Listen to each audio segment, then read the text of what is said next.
तो देखते सवाल है, राम एक साइकिल पर 10 किलोमीटर प्रति घंटे की गति से जाता है।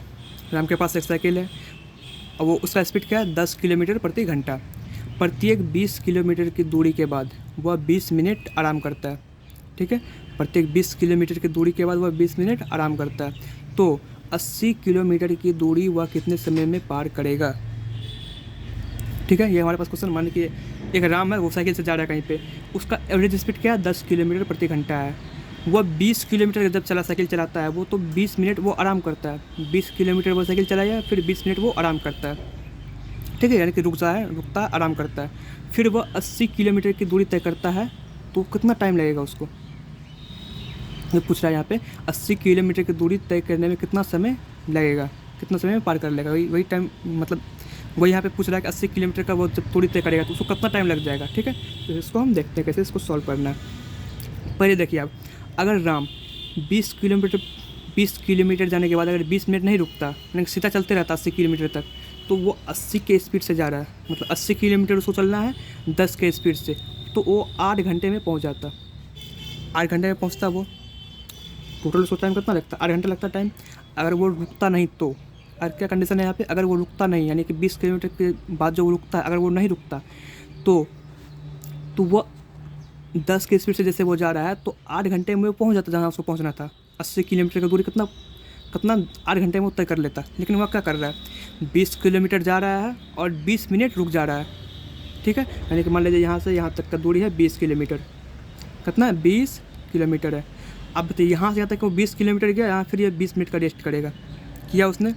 फिर यहाँ से यहाँ तक मान लीजिए 20 किलोमीटर है, फिर यहाँ 20 मिनट का वो रेस्ट करेगा। फिर यहाँ से यहाँ तक 20 किलोमीटर, यहाँ पे 20 मिनट का वो रेस्ट करेगा।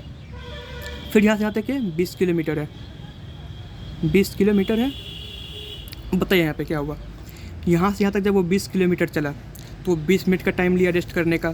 फिर यह यहाँ से यहाँ तक आया, फिर वो 20 मिनट का टाइम लिया, यानी कि 40 किलोमीटर में वो 40 मिनट आराम किया। फिर यहाँ पे देखिए, फिर यहाँ पे 20 किलोमीटर और आगे बढ़ा, फिर वो 20 मिनट का रेस्ट किया, यानी कि 20 यानी कि 60 किलोमीटर हो गया। 60 किलोमीटर में वो 1 घंटा आराम कर लिया। ठीक है, फिर जब वो 20 किलोमीटर था, वो तो अपना ये जहाँ उसको पहुँचना था वो पहुँच गया। फिर वो आराम करे या कुछ करे, सो जाए, उससे हमको कोई मतलब नहीं है। ठीक है, ये जो यहाँ पे बताइए, यहाँ पे 20 चला, यहाँ पे 80 पुड़ गया, तो ये 60 तक में वो 1 घंटा आराम कर लिया। वो 60 तक में कितना आराम कर लिया, 1 घंटा। फिर वो जो लास्ट का 20 किलोमीटर चला, वो तो 80 किलोमीटर पूरा कर ही ले, जहाँ उसको पहुँचना तो वहाँ पहुँच गया वो। फिर वहाँ पे आराम करे या सो जाए या खाना खाए, जो करना है उसको करे वो। ठीक, हमको उससे क्या मतलब है, तो ये हमको बताइए यहाँ पे। तो वो 60 जो आराम किया, वो 60 किलोमीटर तक ही किया वो। अब बताइए 60 किलोमीटर में कितना आराम किया वो, 1 घंटा आराम किया। 20 मिनट, यानी कि 1 घंटा आराम किया वो 60 किलोमीटर में। ठीक है, और उसके बाद वो जब फिर चलना शुरू किया 60 किलोमीटर के बाद, तो वो 80 किलोमीटर 20 किलोमीटर चला, तो वो तो 80 पे पहुँच गया। उसके बाद वो आराम करे, कुछ करे, हमको उससे कोई मतलब नहीं है। यानी कि ओवरऑल वो 80 किलोमीटर चलने में 1 घंटा आराम किया वो रास्ता में। ठीक है, 1 घंटा वो आराम किया रास्ता में। 80 किलोमीटर चलने में वो कितना आराम किया, 1 घंटा आराम किया। तो अगर वो नहीं आराम करता तो वो 8 घंटा में पहुँचता, और वो आराम नहीं करता तो 8 घंटा में पहुँचता। उसने यहाँ पे आराम कर लिया है 8 घंटा, सॉरी यहाँ पे 1 घंटा यहाँ पे आराम कर लिया, तो टोटल टाइम उसका क्या हो जाएगा, 8 घंटा। जो वो अगर नहीं आराम करता फिर पहुँचता, अगर वो आराम करके पहुँच रहा है तो 1 घंटा इसमें ऐड हो जाएगा, और 1 घंटा, यानी कि 9 घंटे में वो पहुँचेगा।